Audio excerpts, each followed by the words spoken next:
Paper leak को लेकर प्रधानमंत्री नरेंद्र मोदी ने तीसरी बार वीडियो जारी किया और इस बार उन्होंने अपने वीडियो में क्या कहा वो आप सुनिए। फ्रेंड्स, विद्यार्थियों के भविष्य के लिए भारत सरकार लगातार अनेकविध कदम उठा रही है। जिन लोगों ने विद्यार्थियों के भविष्य के साथ खिलवाड़ किया वे जेलों में सड़ रहे हैं।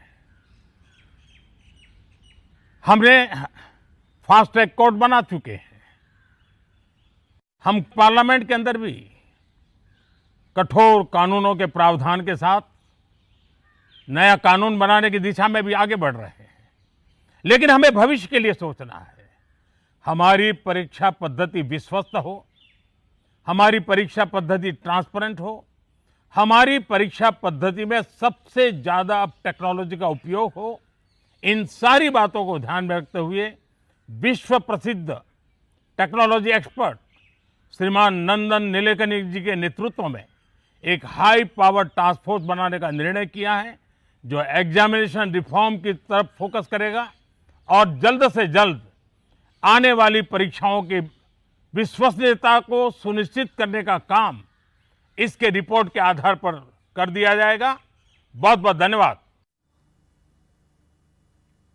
एक हफ्ते का भी समय नहीं हुआ, प्रधानमंत्री ने कितने बड़े बड़े कदम उठाए। सबसे पहले उन्होंने फास्ट ट्रैक कोर्ट का ऐलान किया, छात्रों को मनाया, अनशन खत्म कराया और तीसरा काम जो ये टास्क फोर्स बनाने का ऐलान, और अब कानून आने जा रहा है। अब विपक्ष क्या करेगा? विपक्ष का मुद्दा क्या होगा फिर? नहीं, देखिए, सबसे बड़ी बात है कि अभी तक जो छात्रों के बीच में और सरकार के बीच में जो ट्रस्ट डेफिसिट था उसको बहुत ही बखूबी एड्रेस किया गया है। कि उसमें पहली बात तो यह है कि डायरेक्टली संवाद कर रहे हैं, एड्रेस कर रहे हैं, और जिन लोगों को लाया गया है उनका बीजेपी या संगठन से कोई जुड़ाव नहीं है। यहाँ पे उनके बोनाफाइड्स को देखा गया, उनके अपने एक्सपर्टीज को देखा गया और लाया गया, और ये वो लोग हैं जिनका पब्लिक स्फीयर में पहले से अपना इंपॉर्टेंस है। तो इस नाते विपक्ष अब परीक्षा पद्धति पे, पहले जो हुआ सो हुआ, लेकिन अब सवाल है कि आगे जिस तरह के स्ट्रक्चरल रिफॉर्म की बात यहां भी हम लोग कर रहे थे और हर कोई चाहता था कि इसमें आप एक स्ट्रक्चरल रिफॉर्म करें, नीजर्क रिएक्शन ना करें, तो इसमें निश्चित तौर पे केवल आईआईटी का और बाकी अनुभव ही नहीं, पूरे बाकी कंट्रीज में भी, यूएस वगैरह में जो एग्जाम सक्सेसफुल हो रहे हैं, तो वर्ल्ड में जो बेस्ट प्रैक्टिसेस हैं उनको लाया जा रहा है और वो टाइम बाउंड लाया जा रहा है।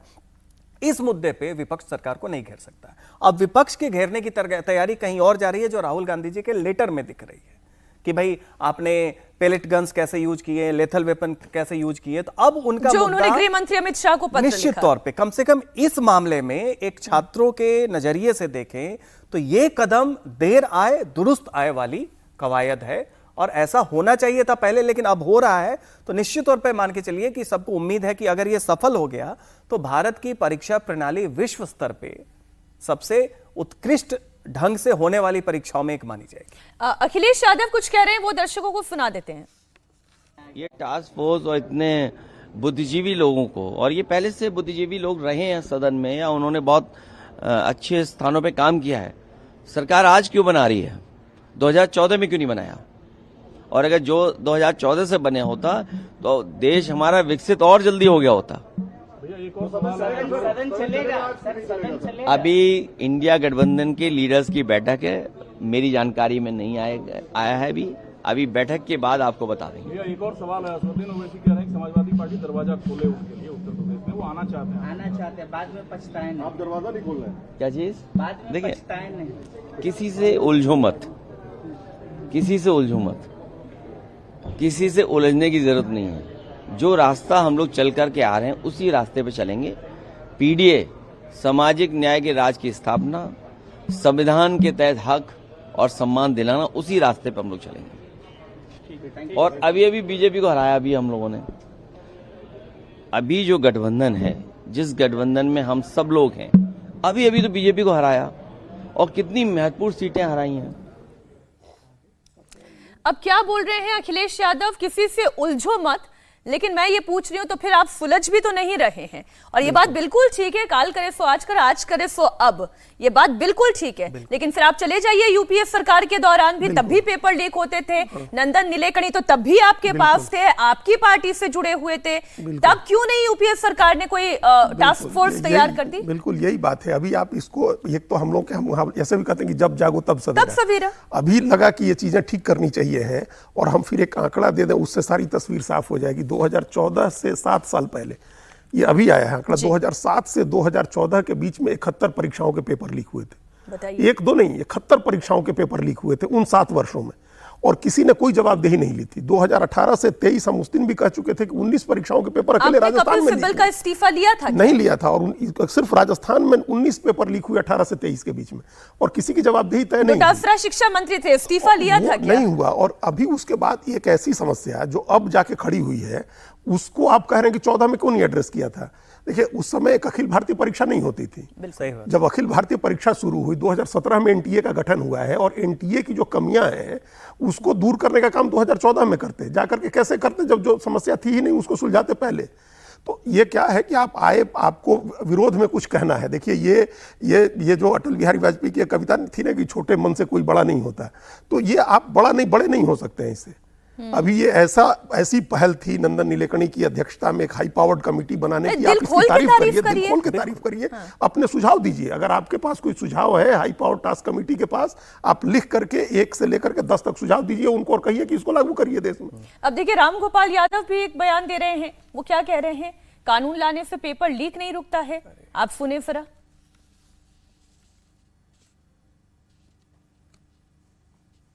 बिल से पेपर लीक रुक जाएगा?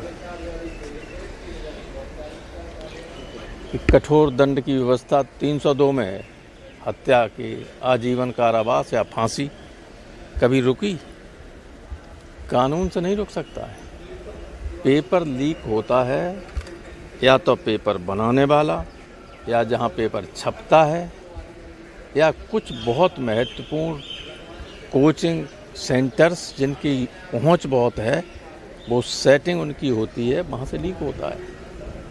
चाहे जितना आप कानून बना लीजिए, थोड़ी इतने निराशावादी हमारे देश के नेता और सांसद हैं। ये बात तो सही है, कानून तो फांसी की सजा का भी है, फिर भी क्या गुनाह रुक जाते हैं? हम तो जानते हैं नहीं रुकते हैं। जिससे गुनाह करना होता है वो करता ही है। तो क्या कानून बनाना बंद कर दें? इनके सांसद बन जाने से इनके क्षेत्र का कितना विकास हो गया? छोड़ दे सांसदी, दे दें इस्तीफा। वो बिल्कुल सही बात है। वो जो अजीत जी कह रहे थे, वाजपेयी जी की कविता, छोटे मन से कोई बड़ा। जहां पे सरकार सही निर्णय ले रही है, वहां पे कम से कम आप उसकी प्रशंसा कीजिए। और अगर ऐसे नहीं रुकेगा तो कैसे रुकेगा वो बता दीजिए। रामगोपाल यादव जी के पास अगर कोई है इससे बेहतर सुझाव तो बता दें। जो फास्ट ट्रैक ये बना है, उसमें जो लोग आए हैं आप देखिए, उसमें ये टेक्नोक्रेट्स हैं, आईबी के एक्सपर्ट्स हैं, बाकी जो नॉलेज एक्सपर्ट्स हैं। तो वो हो रहा है कि आप पेपर जहां सेटिंग होती थी, जहां पे प्रिंटिंग होती थी, जो ट्रांसपोर्टेशन होता था, सेंटर्स को हैंड ओवर होता था, उसके हिसाब से उस तरह की एक्सपर्ट कमेटी बनाई गई है। अब इसमें आप आउटकम आने दें, और आपके पास कुछ सुझाव है तो ये दे। पहले ही से ये निराशावादी सोच कि इससे क्या हो जाएगा, तो उस लिहाज से बिल्कुल सही बात है कि फिर तो लोकतंत्र से भी फिर आप भी लड़ाई करना छोड़ दें। सरकार में आने से भी क्या हो जाएगा? सत्ता आपको मिल भी जाएगी तो क्या हो जाएगा, अगर आपके पास कोई सोल्यूशन है नहीं प्रॉब्लम का। अच्छा, सरकार आज लोकसभा में पेपर लीक के खिलाफ बिल पेश करने की तैयारी कर रही है। विपक्ष के इरादे, 2 बयान तो हमने आपको दिखा ही दिए हैं। ये तो साफ है, हंगामा तो होगा। बड़ी खबर यह है कि संसद की कार्रवाई शुरू होने से पहले विपक्षी दल की मीटिंग हो रही है, और मीटिंग में आगे की रणनीति पर मंथन किया जा रहा है। विपक्ष आज सदन में 20 जुलाई को हुई हिंसा और प्रदर्शनकारियों पर पैलेट गन के इस्तेमाल का मुद्दा उठाने की तैयारी कर रहा है। इससे लेकर कांग्रेस, टीएमसी, डीएमके और लेफ्ट की तरफ से स्थगन प्रस्ताव का नोटिस दिया गया है। विपक्ष 20 जुलाई को लेकर हुई हिंसा पर चर्चा करना चाहता है। अब प्राथमिकता विपक्ष की यह हो गई है, परीक्षा में सुधार से पहले पुलिस के ऊपर क्या एक्शन लेती है सरकार, वो उनकी प्राथमिकता है। उधर राहुल गांधी ने इस मामले में केंद्रीय गृह मंत्री अमित शाह को लेटर लिखा। गृह मंत्री को पत्र लिखकर इस हिंसा की जवाबदेही तय करने की मांग की।